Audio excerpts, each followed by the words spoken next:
ನಿಮಗೆ ಬಕ್ರೀದ್ ಹಬ್ಬ ಬಂದಾಗ ಶಾಂತಿ ಸಭೆ ಮಾಡ್ಲಿಕ್ಕೆ ಯಾರೋ 4 ಜನ ನಿಮಗೆ ಬೇಕಾಗಿರ್ತಕ್ಕಂಥವ್ರನ್ನ ಕರ್ಕೊಂಡೋಗಿ ಶಾಂತಿ ಸಭೆ ಮಾಡಿಸ್ಕೊಂತೀರಿ. ಕರ್ಕೊಂಡೋಗಿ ವಿಶ್ವ ಹಿಂದೂ ಪರಿಷತ್ ಬಜರಂಗ ದಳದ ಕಾರ್ಯಕರ್ತರ ಶಾಂತಿ ಸಭೆ ಮಾಡಿ ನೋಡೋಣ. ಅವತ್ತು ಕರೆಯೋದಿಲ್ಲ ನಮ್ಮನ್ನ ಯಾರನ್ನು ನೀವು ಶಾಂತಿ ಸಭೆಗೆ.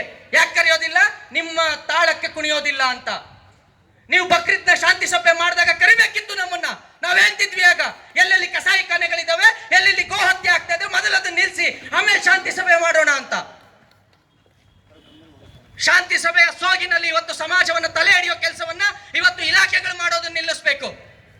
ಪೊಲೀಸ್ನವರಲ್ಲಿ ನಾವು ವಿನಂತಿ ಮಾಡ್ಕೊಳ್ತಾ ಇದ್ದೀವಿ, ಇದು ನಿಮ್ಮ ಕರ್ತವ್ಯ ಇದೆ. ಸಮಾಜದಲ್ಲಿ ಶಾಂತಿ ಸೌಹಾರ್ದತೆ ನಾವು ಕೇಳ್ತಿದೀವಿ. ಶಾಂತಿ ಸೌಹಾರ್ದತೆಯನ್ನ ನೀವು ಮಾತ್ರ ಅಲ್ಲ, ಇವತ್ತು ಈ ದಿವ್ಯ ಸಾನ್ನಿಧ್ಯ ವಹಿಸಿರ್ತಕ್ಕಂಥ ಪ್ರತಿಯೊಬ್ಬ ಸ್ವಾಮೀಜಿಗಳು ಕೂಡ ಸೌಹಾರ್ದತೆಯನ್ನೇ ಹೇಳಿದ್ದು. ನಿಮ್ಮ ಇಫ್ತಿಯಾರ್ ಕೂಟಕ್ಕೂ ನಮಗೂ ಸಂಬಂಧ ಇಲ್ಲ ಅಂತ ಅಂದ್ರು ನಿಮ್ಮ ಇಫ್ತಿಯಾರ್ ಕೂಟಕ್ಕೆ ಬಂದು ಕುಳ್ತವ್ರು ನಾವು. ಯಾಕೆ? ಸೌಹಾರ್ದತೆ ಬೇಕು ಅನ್ನೋ ಕಾರಣಕ್ಕೆ. ನಿಮ್ಮ ಮೊಹರಂನ ನಿಮ್ ಜೊತೆ ಸೇರಿ ಆಚರಿಸ್ತವ್ರು ನಾವು. ಯಾಕೆ? ಸೌಹಾರ್ದತೆ ಬೇಕು ಅನ್ನೋ ಕಾರಣಕ್ಕೆ. ನಮಗೆ ಅಗತ್ಯ ಇಲ್ಲ ಅಂತ ಅಂದ್ರೂ ಕೂಡ ನಮ್ಮ ದೇವಾಲಯದ ಪಕ್ಕದಲ್ಲಿ ನಿಮ್ಮ ಚರ್ಚು ದರ್ಗಾಗಳು ಬಂದಾಗ, ನಿಮ್ಮ ಮಸೀದಿಗಳು ಬಂದಾಗ ಒಪ್ಪಿಕೊಂಡು ಬಿಟ್ಟವ್ರು ನಾವು. ಯಾಕೆ? ಸೌಹಾರ್ದತೆ ಬೇಕು ಅನ್ನೋ ಕಾರಣಕ್ಕೆ. ಆದ್ರೆ ನೀವೇನ್ ಮಾಡ್ತಾ ಇದ್ದೀರಿ? ಸೌಹಾರ್ದತೆ ಬೇಕು ಅನ್ನೋದಾದ್ರೆ ಯಾವನಾದ್ರೂ ಒಬ್ಬ ಬೀದಿಗೆ ಬಂದು ಹೇಳ್ರಿ ಗೋವನ್ನ ಹತ್ಯೆ ನಿಲ್ಸಿ ಅಂತ. ಮೊನ್ನೆ ಯಾವ್ದೋ ಮೌಲ್ಯ ಹೇಳ್ತಾ ಇದ್ರು ಗೋವನ್ನ ರಾಷ್ಟ್ರೀಯ ಪ್ರಾಣಿ ಮಾಡಿ ಅಂತ. ಇಡೀ ಹಿಂದೂ ಸಮಾಜದ ದಿಕ್ಕನ್ನ ತಪ್ಪಿಸುವಂತ ಕೆಲಸ ಇದು. ಗೋವನ್ನ ರಾಷ್ಟ್ರೀಯ ಪ್ರಾಣಿ ಮಾಡಿ ಅಂತ ಗೋ ಆರಾಧನೆ ಮಾಡುವ ಮೋದಿ ಅವರನ್ನು ನಾವು ಕೇಳಬೇಕಾಗಿಲ್ಲ. ಅವ್ರಿಗೆ ಗೊತ್ತಿದೆ ಯಾವಾಗ ಮಾಡಬೇಕು ಅಂತ. ಅದಷ್ಟು ಸುಲಭವೂ ಅಲ್ಲ. ನಾವು ಕೇಳ್ತಾ ಇರೋದು ನೀವು ಹತ್ಯೆ ನಿಲ್ಲಿಸಿ ಅಂತ. ನಾವು ಕೇಳ್ತಾ ಇರೋದು ಹಿಂದೂಗಳ ಧಾರ್ಮಿಕ ಭಾವನೆಗೆ ಬೆಲೆ ಕೊಡಿ ಅಂತ. ಕೊಡೋದಕ್ಕಾಗೋದಿಲ್ಲ ನಿಮಗೆ? ಕೊಡೋದಕ್ಕಾಗೋದಿಲ್ವಾ ನಿಮಗೆ? ಕೊಡಿ. ನಾವು ನಿಮ್ ಜೊತೆ ಸೌಹಾರ್ದತೆ ಬದುಕನ್ನು ಕಾಣೋದಕ್ಕೆ ನಮ್ಮ ಮಠಮಾನ್ಯಗಳಲ್ಲಿ, ಪ್ರತಿ ಮಠಮಾನ್ಯಗಳಲ್ಲಿ ಸೌಹಾರ್ದತೆ ಬದುಕನ್ನು ನಾವು ಮಾಡಿ ತೋರಿಸ್ತಾ ಇದೀವಲ್ಲ. ಯಾವ ಮಠದಲ್ಲಿ ಮುಸಲ್ಮಾನರಿಗೆ ಪ್ರವೇಶ ಇಲ್ಲ ಹೇಳಿ ನೋಡೋಣ? ಯಾವ ಹಿಂದೂಗಳು ಅವ್ರ ಜೊತೆ ಇಫ್ತಿಯಾರ್ ಕೂಟಕ್ಕೆ ಹೋಗೋದಿಲ್ಲ ಹೇಳಿ ನೋಡೋಣ? ಡಿ ಕೆ ಶಿವಕುಮಾರ್ ಅಂತವ್ರು ನಿಮ್ಮನ್ನ ಬ್ರದರ್ಸ್ ಅಂತ ಕರೆದ್ರಲ್ರಿ, ನಾವು ಅಣ್ಣ ತಮ್ಮಂದಿರು ಅಂತ ಕರೆದ್ರಲ್ರಿ. ಅದೇ ಡಿ ಕೆ ಶಿವಕುಮಾರ್ ಅವ್ರ ಗೌನ್ ಮಾತೆ ಅಂತ ಪೂಜೆ ಮಾಡೋದಿಲ್ವಾ? ಮಾಡ್ತಾರಲ್ಲ. ಅವರ ಧಾರ್ಮಿಕ ಭಾವನೆಗೆ ಬೆಲೆ ಕೊಡ್ರಲ್ಲ ಅಂತ ಕೇಳಿದ್ರೆ ನೀವು ರೈತರನ್ನ ಕೇಳಿ, ಸಂತೆಯಲ್ಲಿ ಮಾರೋರನ್ನ ಕೇಳಿ, ನೀವು ಅಲ್ಲಿ ಬಂದು ಕೇಳಿ. ನಾನು ಮತ್ತೆ ಹೇಳ್ತಾ ಇದ್ದೇನೆ, ಇಡೀ ಮುಸ್ಲಿಂ ಸಮುದಾಯಕ್ಕೆ ಹೇಳ್ತಾ ಇದ್ದೇನೆ, ಯಾರು ಗೋ ಅಂತ ಕರೀತೀರ ನಿಮಗೆ ಹೇಳ್ತಾ ಇದ್ದೇವೆ. ಹಿರಿಯರ ಮಾತನ್ನ ಕೇಳಿ ನಾವು ಇವತ್ತು ಇಲ್ಲಿ ಸಭೆ ಮಾಡ್ತಾ ಇದ್ದೀವಲ್ಲ. ನಾವು ಕೆರಳಿದ್ರೆ ಇದೇ ಸಭೆಯನ್ನ ಎಲ್ಲಿ ಮಾಡ್ಬೇಕು ಅಲ್ಲಿಯೇ ಮಾಡ್ತಿರ್ತೇವೆ. ಎಲ್ಲಿ ನಿಮಗೆ ಉತ್ತರ ಕೊಡ್ಬೇಕು ಅಲ್ಲೇ ಕೊಟ್ಟಿರ್ತೇವೆ.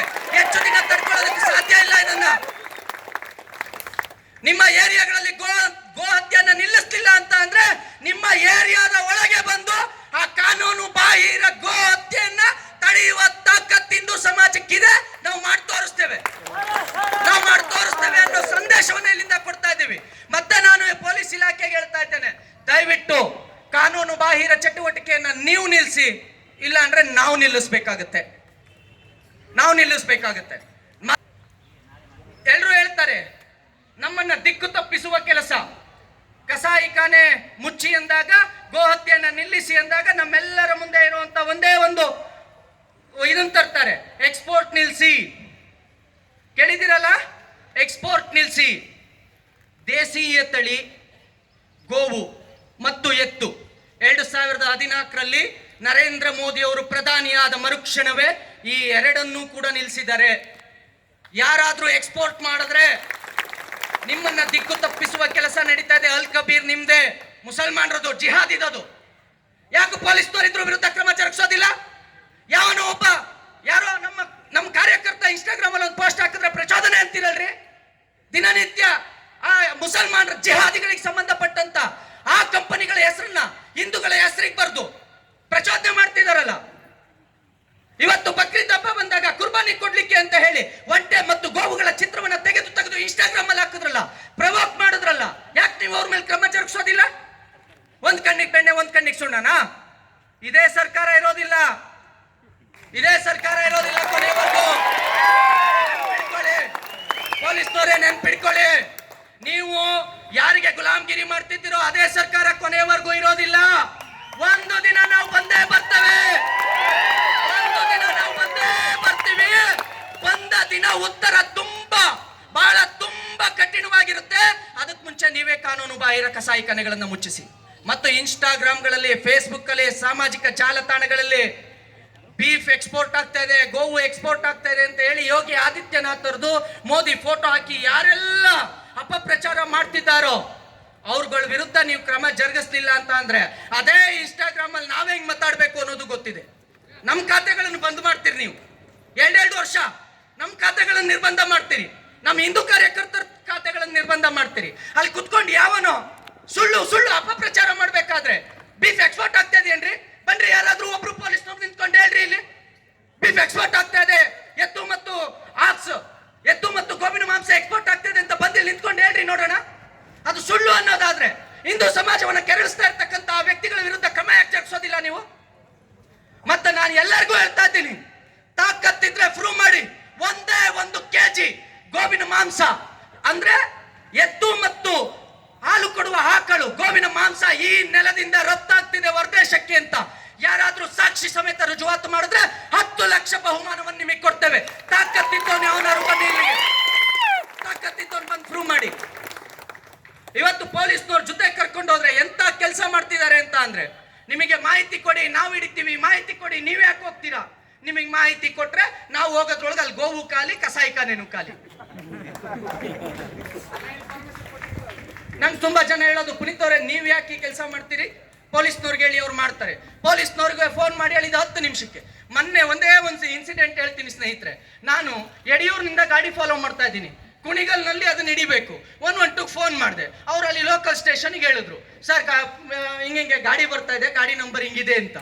ಅವ್ರು ಆ ಗಾಡಿ ತಡಿಲಿಲ್ಲ, ಹಿಂದೆ ಇತ್ತು ನನ್ನ ಗಾಡಿ ತಡಿದ್ರು. ಇವೆಲ್ಲ ಇಂಥ ಕೇಸುಗಳು, ಇಂಥದ್ದನ್ನ 46 ಕೇಸುಗಳನ್ನು ಹಾಕಿದ್ರು ನನ್ನ ಪರಿವಾರ ನನ್ನ ಜೊತೆಗಿದೆ, ವಿಶ್ವ ಹಿಂದೂ ಪರಿಷತ್ ಸದಾಕಾಲ ಜೊತೆಗಿದೆ. ನಾನು ಕೇಳಿದ್ರು, ಯಾವುದೋ ಕಾರ್ಯಕರ್ತರು ಕಾರ್ಯಕ್ರಮಕ್ಕೆ ಈ ತರ ಒಂದು ಹೋರಾಟ ಪ್ರತಿಭಟನೆ ಹಮ್ಮಿಕೊಂಡಿದೀವಿ, ಬರಬೇಕು ಅಂದಾಗ ಹೆಂಗೆ ಬರಲಿ? ನಾನು ಬರೋಕ್ ಮುಂಚೆ ಅಲ್ಲೆಲ್ಲೋ ನೋಟಿಸ್ ಇಟ್ಕೊಂಡಿರ್ತಾರಲ್ಲ, ಅಲ್ಲೆಲ್ಲೋ ನೀವು ಈ ಜಿಲ್ಲೆಗೆ ಈ ತಾಲೂಕಿಗೆ ಪ್ರವೇಶ ಇಲ್ಲ ಅಂತಾರಲ್ಲ, ಹೇಗೆ ಬರೋದು ಅಂತ.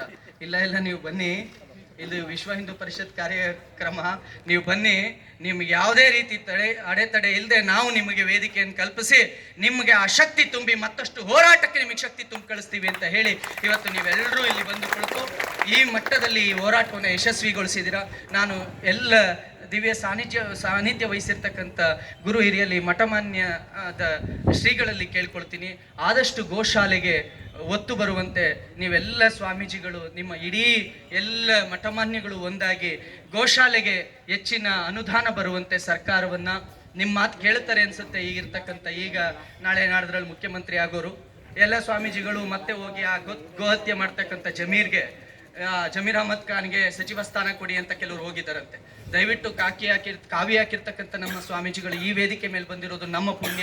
ಅವರನ್ನು ನಾನು ಕೇಳ್ಕೊಳ್ತಾ ಇದ್ದೀನಿ, ಗೋಶಾಲೆಗೆ ಎಷ್ಟು ಅನುದಾನವನ್ನ, ತಾಲೂಕಿಗೆ ಒಂದೊಂದು ಗೋಶಾಲೆ ಆಗಬೇಕು ಅಂತ ಏನು ಹೇಳಿತ್ತು ಹಿಂದಿನ ಬಿಜೆಪಿ ಸರ್ಕಾರ, ಆ ಸರ್ಕಾರ ಇದ್ದಾಗ ಗೋಹತ್ಯೆ ನಿಷೇಧ ಕಾಯ್ದೆಯನ್ನು ತಂದಿತ್ತು. ಆ ಕಾಯ್ದೆಯನ್ನು ಪೊಲೀಸರಂತೂ ಕೂಡ ಅದನ್ನ ಜಾರಿ ಮಾಡುವ ಯಾವ ಲಕ್ಷಣಗಳು ಕಾಣಿಸ್ತಾ ಇಲ್ಲ. ದಯವಿಟ್ಟು ನೀವುಗಳು ಹೆಚ್ಚು ಆ ಕಡೆ ಗಮನ ಹರಿಸ್ಬೇಕು. ನಾವು ರೆಡಿ ಇದ್ದೀವಿ. ಆ ಗೋಹತ್ಯೆಯನ್ನು ತಡೆದು ಆ ಜಿಹಾದಿಗಳು ತೆಗೆದುಕೊಂಡು ಹೋಗೋ ಆ ಗೋವನ್ನು ತಗೊಂಡು ಬರೋ, ಅವರು ಹತ್ಯೆ ಮಾಡದಂತೆ ತಡೆದು ತೆಗೆದುಕೊಂಡು ಬರೋ ತಾಕತ್ತು ನಮಗೆ, ಆ ಗೋಮಾತೆಯನ್ನು ರಕ್ಷಿಸಿ ತಾಕತ್ತು ನಮಗಿದೆ. ಅದನ್ನ ಸಾಕಿ ಸಲುವ ತಾಕತ್ತು ಮಠಮಾನ್ಯಗಳು